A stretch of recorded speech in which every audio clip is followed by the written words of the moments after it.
Hey, good morning everyone. Been Jonathan Arbuda. You're watching I Love Tanchong TV, a channel that highlights and celebrates the beauty of life. If you are new to this channel, consider subscribing. Click the subscribe button at yung bell notification na katabi naman ito para ma-notified kayo moving forward sa mga upcoming uploads ko. And if you are using your social media, Twitter, Facebook, and Instagram, please follow me. It's at I Love Tanchong. And visit my blog, www.ilovetanchong.com.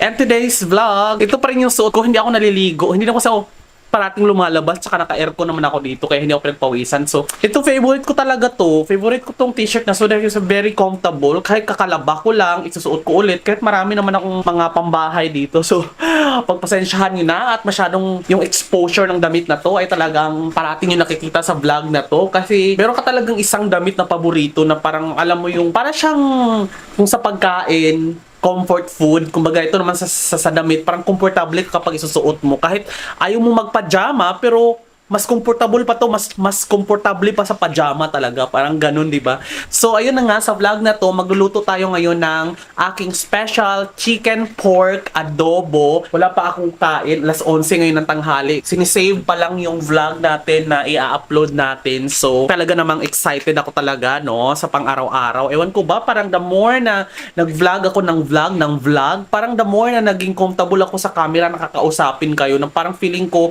parang wala na akong sariling mundo, kundi ito na lang talaga. Dahil nga, aside from quarantine, at least ito lang yung outlet ko para mawala yung depression, anxiety, and yung pangamba, di ba? Yung ngayon nga, focus muna tayo sa pagluluto. Hindi masyadong comprehensive yung gagawin natin pagluluto na instructional. Alam niyo man, cooking vlog naman to, hindi naman to cooking show, di ba? So, ipapakita ko lang para at least meron tayong ulam ngayon. Wala na rin kasi yung ulam. Alam niyo, pag nagluto ako ng isang ulam, good for one day na yan. Ulit-ulit ko na. Kasi ang dami eh. So, ngayon, ang lulutuin natin ay chicken pork adobo. So, siguro hahatiin natin to, no? Ito yung chicken natin na frozen na ng bonggang-bongga. Nanigat na sila, no? Sa freezer. So, kailangan muna natin siyang i-defrost, guys, kasi ang tigas na nila. Siguro gagawin ko kalahating baboy, saka kalahatin itong manok. So, yun yung pagsamahin natin para magiging chicken pork adobo. So, mag-defrost muna. Ayan siya lahat, guys. So, medyo, ayan siya lahat. Ito yung baboy, and then ito yung manok. So, kasya naman siguro to sa ating lutuan. Sira na yung baboy pag matagal na, oh. So, hugasan ko to ng suka para mawala yung amoy ng baboy, tsaka para malinis na rin siya. So, lulutuin ko na to lahat. Ayan na yung lahat. Mas marami siya. Siguro good for, 3 days or 4 days ko tong ulam. Pero, maganda kasi ang adobo dahil hindi nasisira. Pag i-ref, initin mo lang na initin. The more na initin ng initin, the more na sumasarap. Kaya, isang lutuan ko na lang to para at least tipid na rin sa kuryente. So, ayan guys. Inugasan ko siya ng suka at saka ng asin. So, pagka nahugasan na natin siya ng bongga-bongga, patanggal lang yung amoy. Sunod naman natin yung manok na hindi pa na-defrost. So, yan. Para lang matanggal yung bacteria. So, hugasan ulit natin to, guys, para hindi masyadong maalat. Yan, so ganito kadami. Ubusin natin to, hiwain natin to dahil gusto ko talaga ricado. Alam mo, napapasalap kasi talaga sa is ricado. Isus marami na rin naman tong karne natin at saka yung binifrost natin na chicken. So, pagsamahin natin, sapat na tong ganito kadami. Mas marami, mas masarap kasi talaga. Pero, ang consequence na talaga sa mga ricado, guys, mahal ngayon. Lalo tong bawang. Sibuyas, carry lang. Pero yung bawang, mahal ngayon eh. Pero anyway, since 3 araw ko naman tong ulam, sagad-sagad na natin yung ricado. So, there guys, ganito kadami na bawang at saka sibuyas. Papainitin na po natin ang ating lutuan. Okay, turn on induction cooker. Alright, turning the induction cooker on. Talagay na tayo ng ating mantika.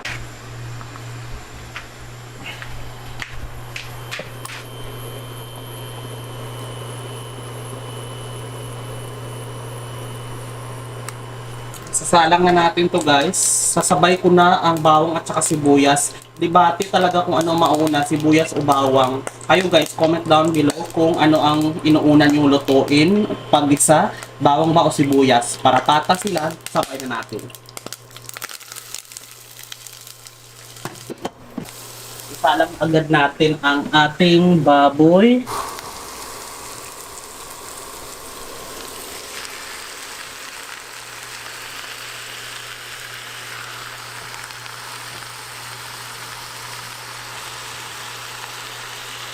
So, lutuin na muna natin siya hanggang lumabas yung sarili niya mantika. Hugasan ko muna itong mga hugasan para hindi maipon. After 5 minutes, lumabas na yung sarili niyang sabaw. So, kailangan lang natin siyang patuyuin.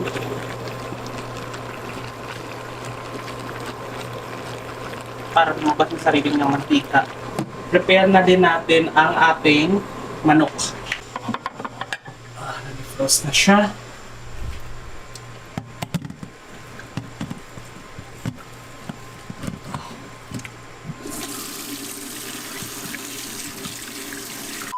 So na-defrost na natin siya. Napansin ko marami pala yung manok kasi 1 kilo to eh. So ginawa ko, binabaran ko ng hinati ko, bababaran ko ng asin at saka suka. Saka ulit natin siya i-frozen para hindi masira ng bongga. So gagawa tayo ng tinola sa next vlog natin. Kasi meron pa tayong sili. Masarap to. Alam nyo guys, technique guys, alam nyo kung bakit hindi to nalanta. Yung tira ko na Sprite nung last na cooking vlog ko, nilagay ko dito, doon ko siya binabad. So yun yung isa sa mga tips para hindi malanta yung mga gulay nyo or kahit ano, flour or kahit anong ibababad mo lang siya sa Coke, soda or Sprite, yan. Kasi nga sugar siya, yan. So 5 araw na yan, buhay pa siya, pwede pa natin siyang gamitin. Hindi siya pwede sa ref dahil nalalanta siya pag sa ref eh, natutuyo siya. So, diyan, pwede na yan siya dyan. Pwede pa natin gamitin sa tinola. Nagtira naman ako ng konting manok. Tapos, ito, hugasan na lang natin to ng todo-todo. And then, isa lang na natin. Tama na to para sa ating chicken.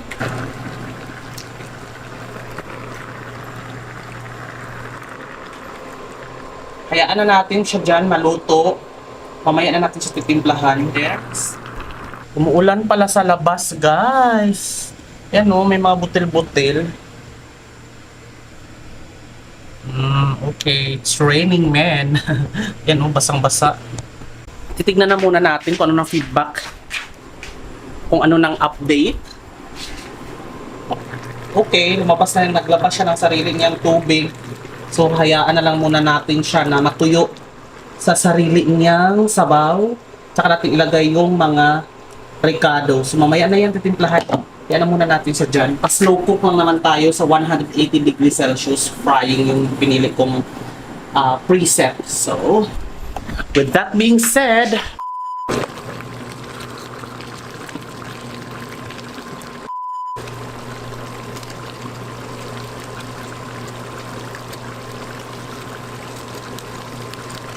kalahati guys. Para tumutuyo yung sabaw, ma-absorb ng sa karne yung. So, pwede niyong lagyan ng dagdag na nor, pork cubes or chicken cubes para mas luminamnam pa. Pero, hindi na muna natin ito ilagay dahil meron tayong all seasoning. So, pang sobra-sobra na yung mga MSG kapag lalagyan pa natin ng mga dagdag na flavor. Tsaka na lang to para sa ating tinola. Yan guys, nakuha na natin, na-achieve na natin yung pinakagusto nating mangyari. Prito siya, lumabas na yung sarili niyang mantika. Then, medyo may sunog-sunog na siya, meaning tostado na yung kanyang karne. So, ito yung goal natin guys, para at least hindi malansa yung karne. So, hinaan na natin yung apoy. At meron ng mga tutong-tutong. Ayan, perfect yung mga tutong-tutong. Yan, medyo may. Yan. So, ito yung maganda guys, yung gawin. Dapat medyo tutong-tutong, parang magiging humba siya. Lulutuin mo siya sa sarili niyang mantika hanggat sa matuyo. Parang gagawin mo siyang humba muna. Yan. Bago natin ipasok ang pagiging adobo, pag nilagyan na natin siya ng dato puti or yung suka at saka toyo. So, pag nagkaroon na ng suka at saka toyo, doon na magiging adobo. So, ilalagay na natin siya. So, there guys, nalagyan na natin. Ayan o. Lumabas na yung sarili niyang mantika. Oh my God! Ang sarap nito ibahog sa kanin. So, nilagay ko na, inubos ko na yung suka guys, tsaka toyo. Isang 200 ml tsaka 200 ml din yata to. So inubos ko na kasi mahilig ako sa masabaw na adobo dahil masarap ibahog sa kanin. Tapos since marami itong niluto natin, abot pa to ng 3 araw o 2 araw na ulam, sa kakainit matutuyo yung sabaw niya. So kailangan natin damihan talaga. Pero may iba din mahilig sa mga tuyo na adobo, pwede rin yun. So there, depende sa dami ng sabaw. And then, lagyan na natin yung ating laurel. Dahon ng laurel. Ayan, nilagyan na natin yung dahon ng laurel. Tapos, binabaan ko siya sa 80 degrees. Dahil hindi naman natin kailangan na lutuin yung mga ricado. Dahil nga luto, ang karne lang naman ang mahalaga. So, para mahalo lang natin yan. At medyo makumulo siya ng konti. Kaya 80 degrees Celsius. So, isunod natin yung gata or powder, nor powder na coconut milk. Mas maganda yung original or yung totoo talagang gata ang ilagay nyo para pero ang powder lang ilalagay natin dahil ang disadvantage naman sa totoong gata, mabilis siya mapanis. So ito, at least ito powder siya, process na rin kasi, so at least aabot pa ito ng ilang araw sa adobo. So anyway, lagay na natin siya. So ito na yung ating gata. Tinunaw ko siya guys, hindi ko dinirect yung powder doon dahil nga oil na to, mamumuo yung gata, hindi siya mamimix ng maayos. So dilute ko muna siya ng maliit na konti lang na tubig. Tsaka natin siya ihalo. Oh my God, magiging adobo sa gata na siya. There.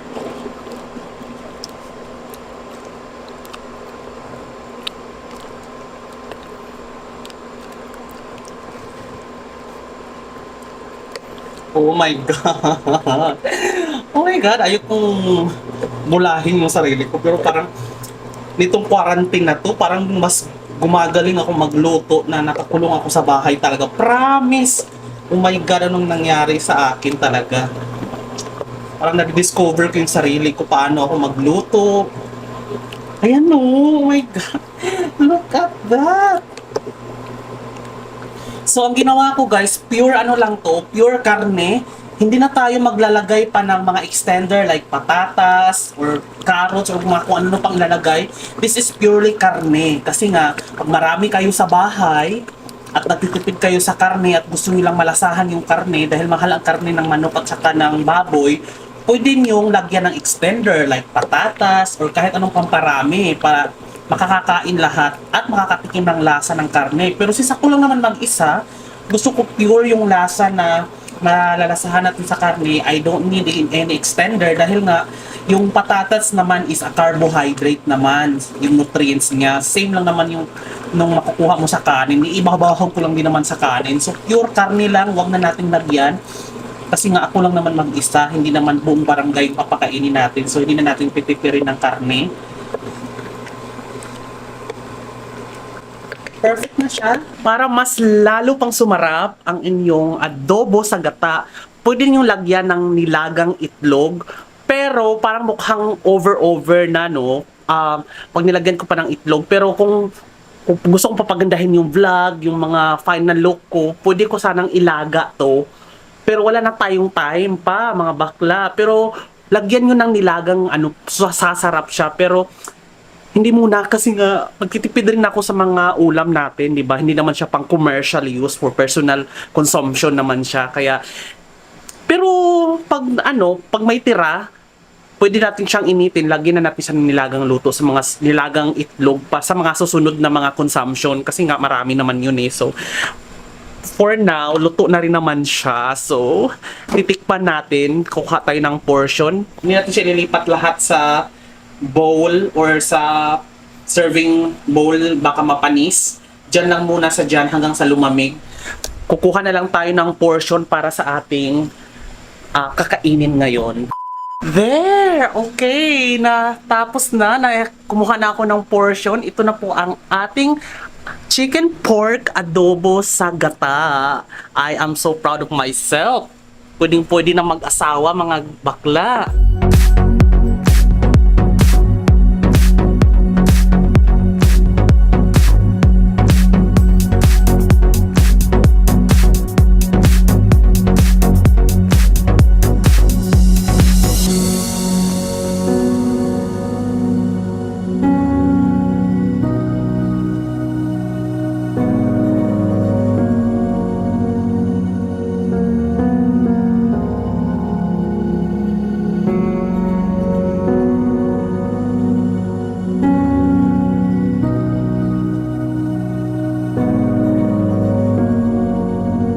Chicken, pork, adobo sa gata. Ayan. My God. Ramdam ko yung asim, yung linamnam. Titikman na po natin siya. Ito na.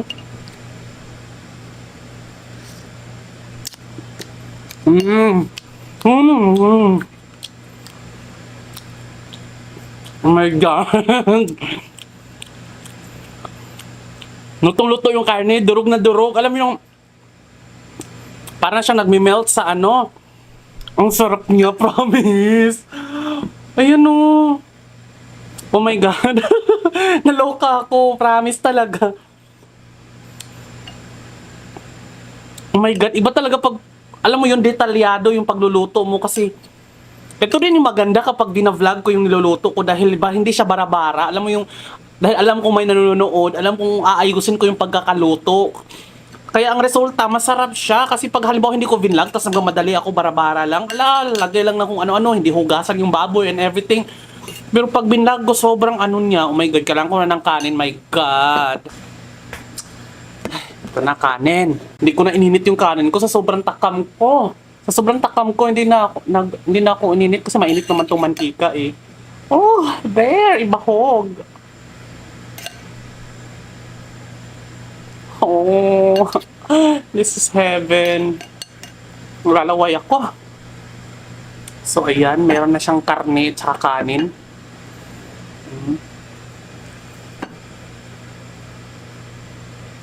Ayan siya, guys.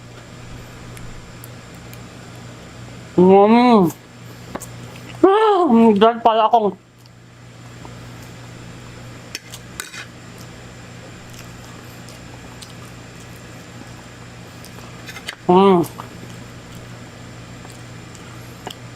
Oh my God. Pwede na ako mag-asawa. Galing ko na magluto, promise.